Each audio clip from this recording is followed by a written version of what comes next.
From tiny rice seeds to golden fields stretching across the horizon, today we'll discover the remarkable journey of rice farming in northern Vietnam, a tradition that has fed generations for thousands of years.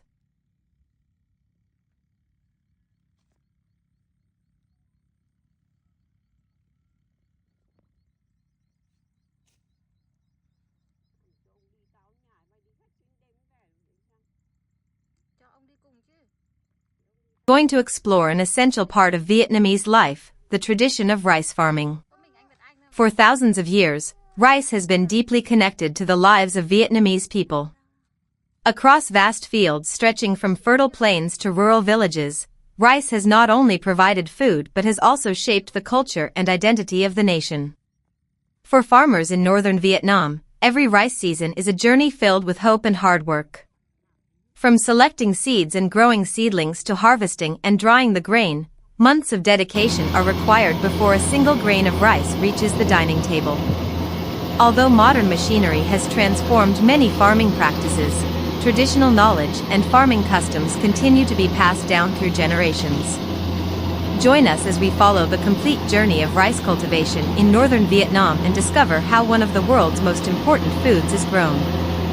Every rice season begins with selecting the right rice variety.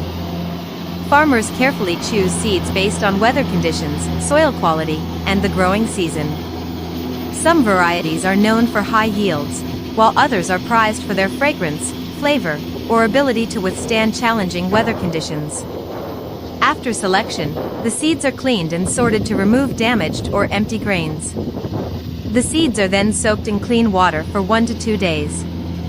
During this process, the water is changed regularly to ensure healthy germination. Once soaking is complete, the seeds are wrapped in sacks or covered with straw to keep them warm. After several days, tiny white sprouts begin to appear. This signals that the seeds are ready for planting. The seedling nursery beds are prepared carefully before sowing. The soil is plowed, leveled, and softened to create the ideal environment for young rice plants. The germinated seeds are evenly spread across the nursery field. A thin layer of water is maintained to keep the soil moist. During the first few days, the seedlings are delicate and require special care. Farmers closely monitor water levels and protect the young plants from pests, diseases, and unfavorable weather. Within a week, bright green shoots begin covering the nursery field. From a distance, the nursery looks like a lush green carpet stretching across the countryside. In the early morning, dewdrops resting on the young leaves create a beautiful and peaceful scene.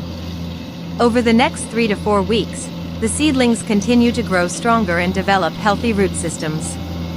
Once they reach the proper height, they are ready to be transplanted into the rice paddies. While the seedlings are growing, farmers prepare the main rice fields. This is one of the most physically demanding stages of the farming process. In the past, water buffaloes played a vital role in plowing the fields. These hard-working animals helped farmers turn the soil and prepare the land for planting.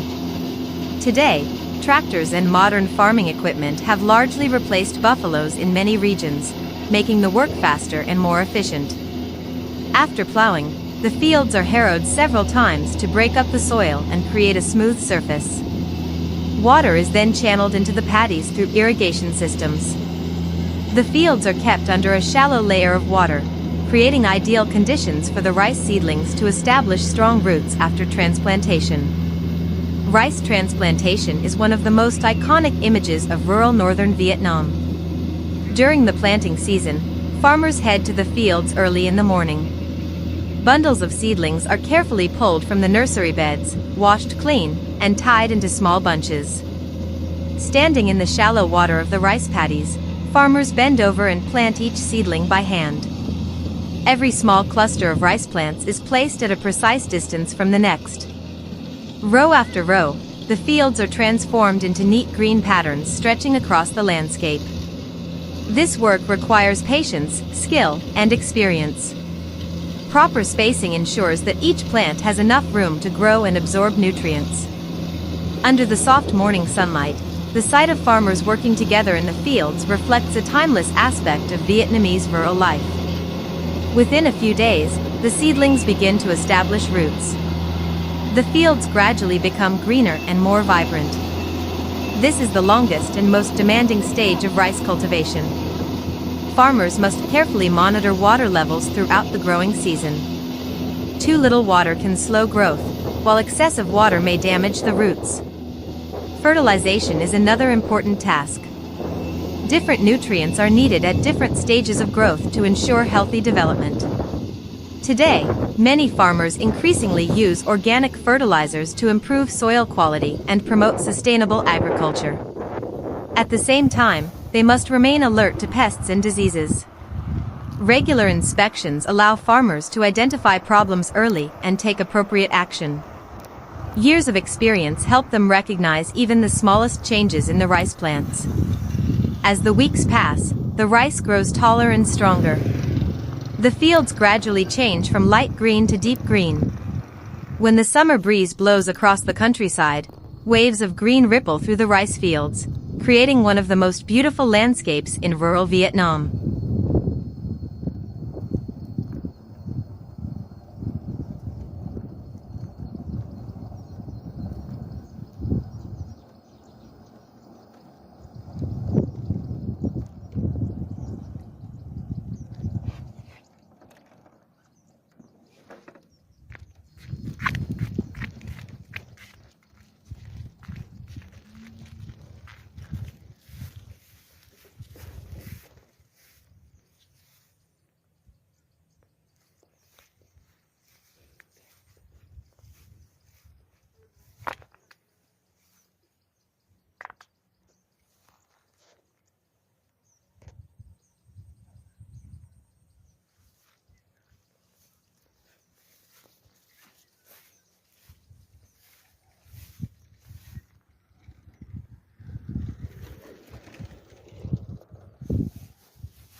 After months of careful attention, the rice plants enter the flowering stage.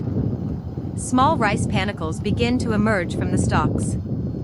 This is a critical period that greatly influences the final harvest. Farmers continue monitoring the fields to ensure the developing grains remain healthy. Over time, the grains become larger and heavier. The vibrant green fields slowly turn golden. Within a few weeks, the entire countryside is covered in a sea of golden rice. For farmers, this is one of the most rewarding moments of the season. The heavy rice heads bow gently in the wind, signaling that harvest time has arrived. Harvest season is the busiest and most exciting time in the countryside. From early morning, the sound of harvesting machines can be heard across the fields. In the past, rice was harvested entirely by hand using sickles. Farmers cut the rice stalks, bundled them together, and carried them home for processing. Today, combine harvesters have revolutionized the harvesting process. These machines cut the rice, separate the grain, and collect it into bags all at once. As a result, harvesting becomes faster and more efficient. Yet the joy of harvest remains unchanged. It is the satisfaction of seeing months of hard work transformed into bags of golden grain. After harvesting, the rice grain is transported to family yards or community drying areas. The grain is spread out in thin layers under the sun. Throughout the day, farmers regularly turn the grain to ensure even drying. Under the bright sunlight, golden drying yards become a familiar sight throughout rural Vietnam. The sound of rakes moving through the grain and neighbors chatting nearby creates a peaceful atmosphere. Once the grain reaches the proper moisture level, it is packed into sacks and carefully stored. Some of it will later be milled into rice for family meals, while the rest may be sold at local markets. From a tiny seed to a bag of golden grain, rice farming is a journey that requires patience, dedication, and deep knowledge of the land. Every grain of rice represents not only the gifts of nature but also the hard work and perseverance of Vietnamese farmers. The next time you enjoy a bowl of rice, remember the story behind it, the fields, the seasons, and the people whose lives are devoted to growing this essential crop. Thank you for joining us on this journey through the rice fields of northern Vietnam. If you enjoyed this video, please like, subscribe, and share it with others who love culture, travel, and authentic rural life. See you in the next adventure with Colors of Life 365.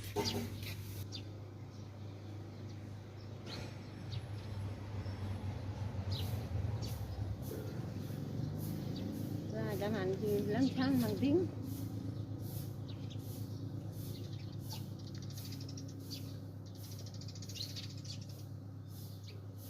Này có khô được không? Chả không. Cái gáo của thả ra. Những tháng 4.